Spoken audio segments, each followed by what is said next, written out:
Hey, this is Adam Huxama from ProjectionHub, and I'm just going to walk you through our mobile app financial projection template, just to give you an idea of what's here before you look to make a purchase decision. The first thing you need to know about all of our templates is that any cell that's highlighted in blue throughout the model is an assumption that you can change without breaking anything in the model. Secondly, if you end up purchasing this template, what you're going to get is a fully unlocked Excel file. So if you're familiar with Excel, comfortable editing Excel, you'll be able to do that to your heart's content.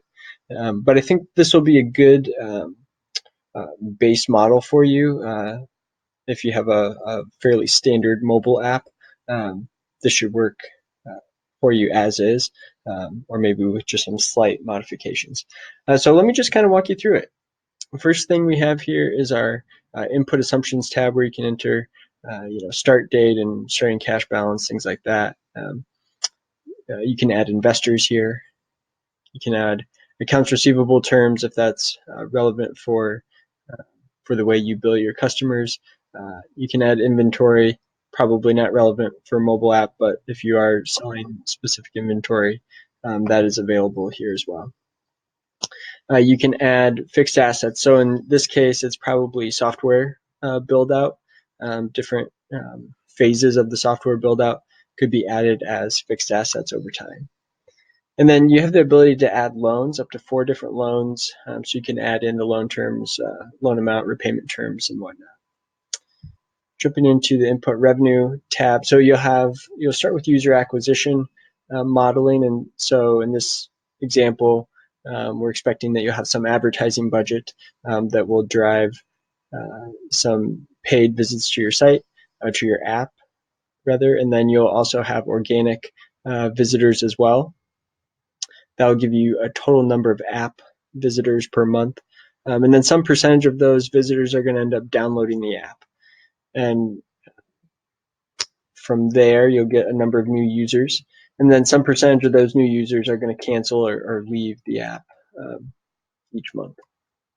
So ultimately, we come up with a number of active users per month. And then from there, you have some different revenue models. Once you have users, you might have a subscription model. So you can add in subscription levels and the percentage of your user base that end up subscribing at the different levels. You can add in ad revenue, so ad revenue per active user per month here. And then the other major revenue source could be in-app purchase revenue. And so again, you could add in-app purchase revenue per user per month data in here. And then all of that added together is going to come up with a total revenue figure for you. We'll jump over to expenses. Here you'll have your general operating expenses. So things like advertising, credit card fees. And so one thing that you want to notice on this page is that you can add fixed expenses or expenses as a percentage of revenue. And so things like credit card processing fees are actually going to be a percentage of revenue, most likely. Every time that card is used to charge a customer, some percentage of that is going to go towards credit card processing. And so here you have drop downs where you can select, is it a fixed expense or a percentage of total revenue, or a percentage of subscription or ad revenue or in-app purchase revenue. And then you'll be able to add salaried positions. So if you have different employees that you plan to add over time, you can have a month starting date, a month ending date, and the number of that type of employee. Once you enter all of that in, you'll get this nice dashboard with some different charts and tables and graphs that you can throw into a business plan or a pitch deck to present to investors. And then we have more detailed income statement, cash flow statement, and balance sheet for all 5 years of the projection model.